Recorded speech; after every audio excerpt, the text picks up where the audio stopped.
What's up, YouTube? Good evening, Dave here. Tonight, I want to just talk a little bit about, maybe we'll make this a multi-part series. I want to go over some flashlight technology. Let me also preface this by saying I'm not an expert on any of this technology. This is all my opinion. Take it for what it's worth. You want to debate it, we could talk about it in the comments below. But I've had some experience using certain products, and it's funny how we go full circle sometimes. So I don't want to get too deep in the weeds, so let's just talk flashlights. Back in the day, this was the light, was kind of the gold standard. You needed a light for work or whatever, get the old mag light. This is a silver one, obviously. This one is a 2D cell light.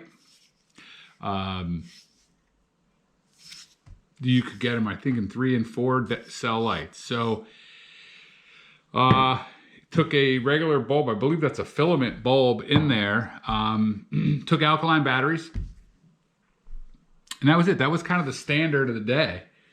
Along came a company at the time that I became aware of called Surefire. And the reason this becomes to light now for me to make a video is I've been wanting to do a video like this, and I found these going through some old stuff, and I sold them on eBay. So they're going out of my possession. I'll ship them out tomorrow, so I wanted to go through it. So there was a company called Surefire, or actually Laser Products, I believe, possibly even Surefire. Now this light was the 6P. This to me was a game changer in lights. It took 2 CR123 batteries. It's not a filament bulb. These are incandescent lamp modules. And this was the stuff. This was the shiznit for the day. I bought this light. I still have the receipt. October 1997. And that's going to be important down the road in this story because I want to talk about durability and true hard use gear. Look at this is over 20 years old, and look at the wear on this thing. Now, to that, this usually rode in a Uncle Mike's Sidekick. I have it somewhere. Nylon holster on a belt. And it has a momentary switch. You can't leave it on. If you needed this light to stay on, you could twist the cap all the way down and it would stay on. I think these batteries still have a little juice in them. Now, this light in 1997 cost me $56.99 plus tax, so it was 60 bucks out the door. People thought I was insane when I bought that light. $60 for a light that took a battery that was 7 to 10 bucks a piece, but batteries weren't a big deal because work provided them.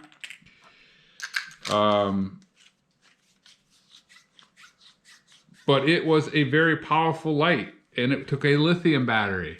So as you can see here, I'm trying not to shine it right in there. It just came out with a tap. If you needed to be on permanent, you could twist the cap, and you could see it stays on. Okay. Very hot lamp. If you left it on in your car, it will melt the seat. Very nice, bright beam. Kind of yellowish though, not like LEDs. So, again, 60 bucks. People thought you were crazy when you bought these lights. And again, the batteries were expensive. But tactically too, you know, if you're buying a light for tactical purposes, it kind of fit the need, and I believe that's the reason for the momentary switch. Last thing you want to do is leave that light on should something happen to you and give away a position of maybe somebody you were working with. Okay, I'll just leave it at that. The downside is, you know, the old Maglite you can use to administer Maglite shampoo in a pinch if you had to. And then a couple years later, I bought this one, also a Surefire. This one was the E2E. It's the Executive Elite. Now this one, okay, let me show you one of the downfalls of this light. This light is so smooth, if you rested it on anything, like car hood, table, it would roll around. So this was the next one I bought. Takes the same 2CR123 batteries. You can see it's got a little more flat spots on it. Had a pocket clip. But you could definitely see from riding in a pocket for years, you know, some wear on the finish. But still, I will say, thing works like a champ. And I don't have the receipt for this one. I would guess somewhere 3 years after I got this one. When I moved away from these lights, it was because I wanted to get something that was a little more with a rechargeable cell, and I was going to just buy a set of CR123 rechargeable batteries. But yeah, see, that's the lamp module that it takes. That has been replaced once. The manufacturer said that the newer CR123s that were rechargeable would blow that lamp. It wouldn't do good for it. And you can buy, or I don't know if you still can, but at the time I was looking, you could buy an LED replacement upgrade, I guess, for it, but it was really expensive. Like, you could just buy a whole new light. And the reason I talk about fit and finish is because these lights still today are fairly pricey. But I will say, you can see 20 years later, this light's still in fantastic shape. This light still works. They hold a little bit of collectible value. I've had them on eBay for a couple weeks. They sold just recently. I got a decent price. They were just sitting in a box. I was never going to use them again. So off they go. When I was looking to replace them, and as I mentioned, it wasn't going to be suitable for the battery. It wasn't going to be, I wasn't going to pay that kind of money to upgrade it to an LED. So I started looking around at other lights. And that's where the YouTube influencers come in. So you got to be really careful. Some of those guys are good dudes, but you know what? They're getting stuff for free. You know, YouTube has changed a lot. They don't, it's not like it used to be. I've gotten a check or two from YouTube. I've never gotten any products for free. But if you are buying a light for tactical purposes, you got to really be careful about getting all in the weeds with modes and strobes and everything, because quite honestly, in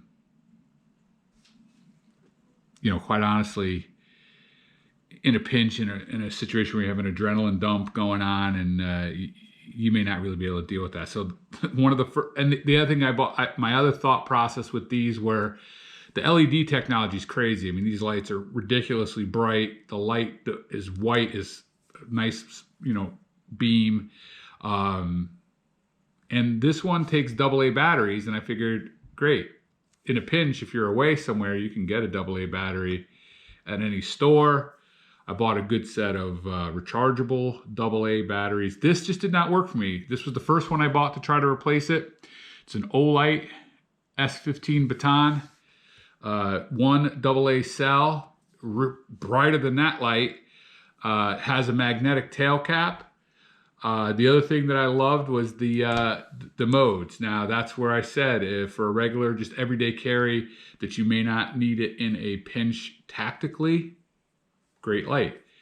I did have a problem. It didn't have a tail switch. It has a switch here that you can go, you turn it on, turn it off, clicks on and off. Here's the problem I had with this light. To lock this switch out so it doesn't turn on in your pants pocket, there is a way to lock it out, but it still would find its way to get turned on. And it's got, I think, low, medium, high, and then strobe. You double click the switch and it goes into strobe. So that did it for working, because people say, hey, your light's on, so it's in my pocket. I then went with a through night TN12 that's out in the garage. That just stopped working. And now these lights I bought probably in the last 6 years to present. To replace this, which would have been a bedside light for me, I did go with this Olight. This thing is a beast. It's a Triton. It takes two 18650 batteries. But again, you're not going to use this if you're everyday carrying a pistol maybe, or a handgun for protection. It's not gonna fit in your pocket. But it is a beast. It's got a reflector on it built for throw. Takes two 18650s, and in a pinch, you could use, I believe, 3 or 4 CR123s. I have a beef right now with Olight. I'll get that for you.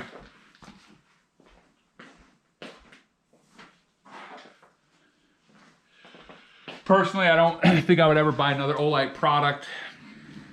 And again, I will say, this was bought because I saw a YouTube influencer. My fault. This was bought because of a YouTube influencer. The through night that I have out there that the cap busted and just stopped working takes one 18650 YouTube influencer.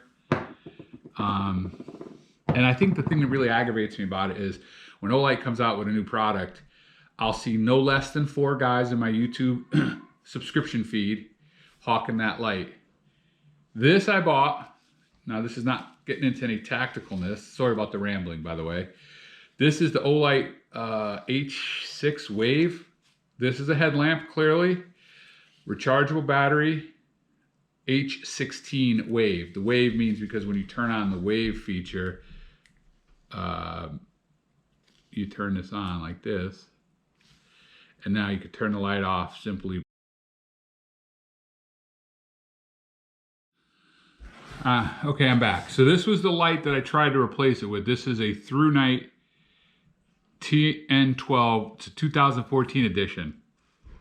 The thing that I didn't like about it, and it's not their fault, is just the girth of this light. It's just too big.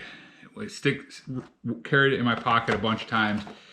If you're sitting in a car, or a couple times I was on a motorcycle, it just digs in too much. Now you could see it's thinner than this light, but this light rode in a sheath on your belt. And this light, this light is definitely thinner. So, and then after I just put the battery back on the charger, it takes one 18650 cell, and it's crazy bright.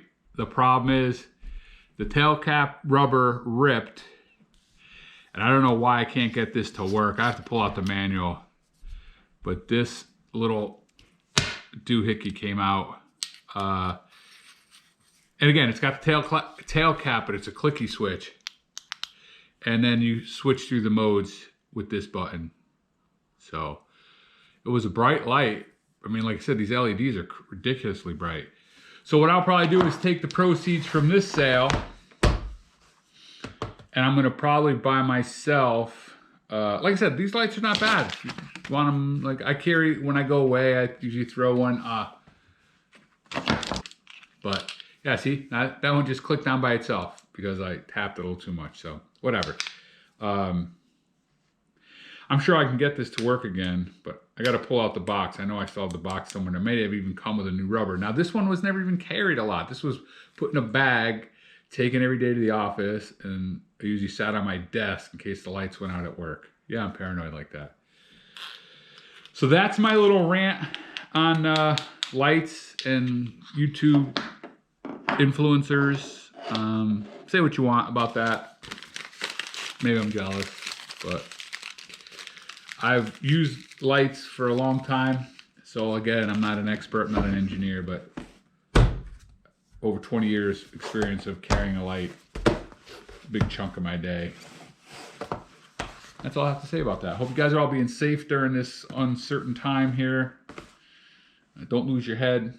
The biggest problem I see right now with people who aren't sick is the mentalness, man. Mental toughness is what it's going to take, because there are people who've only been home not even a full week and they're climbing the walls. So be good, people. Peace.